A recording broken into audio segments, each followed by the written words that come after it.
He's been in the sport for a while, now he's fighting as a top contender. I'm a champion. Now it's just up to me to defend my titles.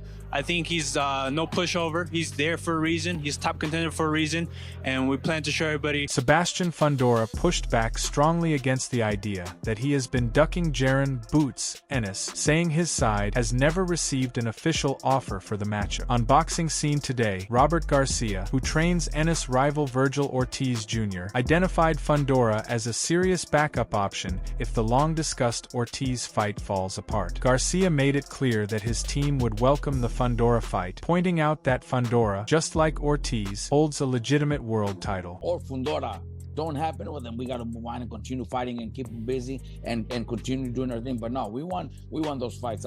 It doesn't matter, obviously Boots is our main fight right there. That's the one we wanted. That's the one we already agreed to. And on our side, it's a done deal. But if not, then we're gonna try to push for Fundora. The WBC could force that fight because we are the interim champions and Fundora is the WBC champion. So it's a fight that should have. Garcia also explained that the WBC could potentially play a major role in making the fight happen because Ortiz holds the interim championship while Fundora owns the full title. In his view, this is a matchup that should already be happening. Meanwhile, respected trainer Brian "Bomac" McIntyre described the 154-pound division as one of boxing's deepest and hardest to predict, highlighting names such as Jaron Ennis, Virgil Ortiz Jr., and Sebastian Fundora. McIntyre believes nearly every elite matchup in the division could realistically go either way. He even compared the current collection of talent to boxing's famous Four Kings era, praising today's top fighters for being willing to challenge each other. I think he have to. I mean, he's a great fighter. He can start his own era like what he's doing now, but he got a lot of guys he got to compete with, like Shakur. He got Inoue. Those guys are young and still fighting. So yeah. I ain't gonna really call it the Boots era. I just think he's a great fighter in the era with other guys that can say this was my era. Mm-hmm. With that, I know like there's the Fundoras and Virgils, like they all have to fight each other to even come to that conclusion. I mean, is that amongst those guys, is there someone stand out a little bit more, or is it still kind of 50-50 across? I think it's a 50-50 across the board, because when you look at Virgil and when he get guys hurt, like maybe Boots was hurt, he finished them off. You look at Fundora with the range and the height he got, even though he'd been beat before, since then he's just been cleaning them up. And so we all waiting to see, when those two or three, like the Four Kings, yeah, when they tangle. So we, as Eddie Hearn, who promotes Ennis, shared a similar view while discussing what could come next after defeating Xander Zayas. Hearn confirmed that several possibilities are being considered, including Josh Kelly, Virgil Ortiz, and Sebastian Fundora. However, he emphasized that any Fundora negotiation, just like an Ortiz deal, must now account for Ennis being a unified champion. The financial and contractual terms discussed before his latest victory can no longer be treated as the starting point. Stand by all my comments previously. It is one of the very best fights in the sport. Boots will take it like that. But I have to go and present an offer to Jaron Ennis. And I can do that by having a chat and seeing the numbers. But if you're like, it's always make the fight, Eddie. It's like, make the offer. All right? So, Golden Boy, the Zone, if you want to challenge the champ, make the offer to the champ. If not, we'll sit down and we'll tell you what you're getting for the fight, and then we'll work with Golden Boy or co-promote, no problem.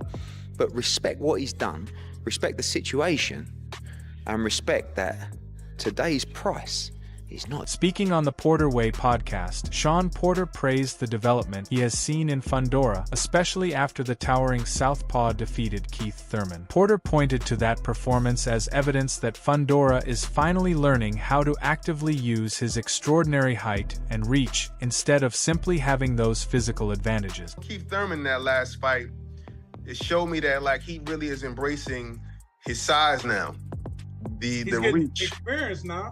Yeah, He getting that experience. They let Because- him get it. you know, and he took some big shots too.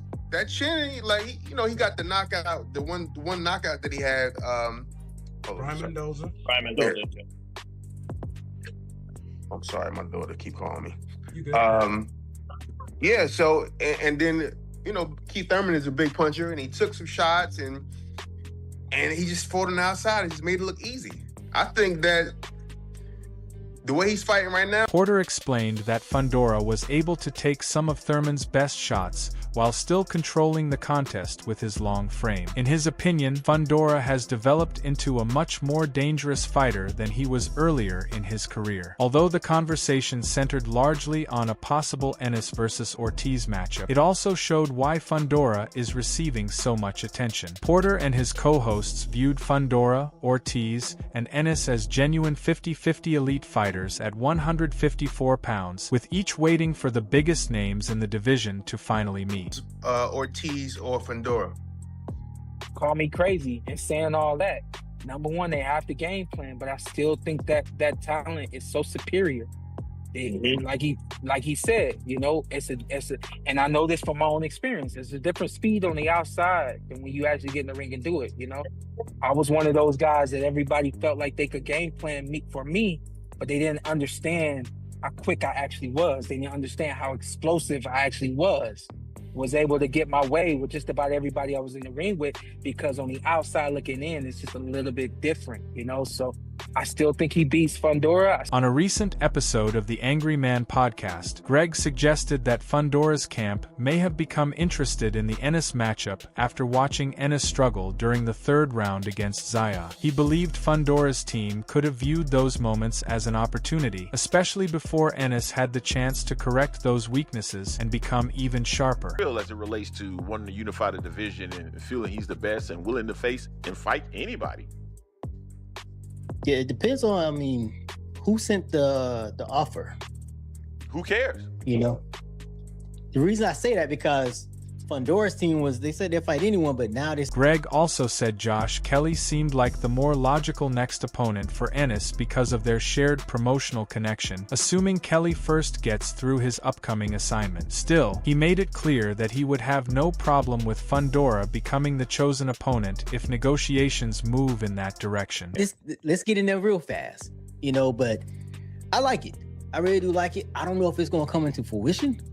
I thought Josh Kelly will probably be their quicker route, since that'll be an in-house fight as long as Josh Kelly takes care. Greg then pointed out the unusual situation surrounding the rankings, noting that Ring Magazine has Virgil Ortiz Jr. ranked at number 1 despite Ortiz not holding a world title in the division. The conversation then shifted to Fundora's extraordinary physical dimensions. At around 6 feet 7 inches with an enormous reach approaching 90 inches, Fundora offers a challenge unlike most he has faced. Say Fundora's one of the best at 154. For some reason, they got your boy at number 1 at 154 when he hasn't got a belt there, but it is what it is with Virgil being number 1 at 154, I think, according to Ring Magazine, whatever. But yeah, it'll be an interesting matchup. The styles makes fight is big, as we see in this matchup here. Fundora's 6'7", got a 90,000 reach. Greg warned that any defensive lapses or moments of lost concentration from Ennis could become extremely costly against a fighter with Fundora's size. A combination of massive reach, physical advantages, and an unpredictable style could make even small mistakes dangerous for Ennis throughout the fight. This will be a big test, a biggest test for Boots of his career, of course, if he were to fight Fundora. All that focus, lack of focus, that bet not happen here.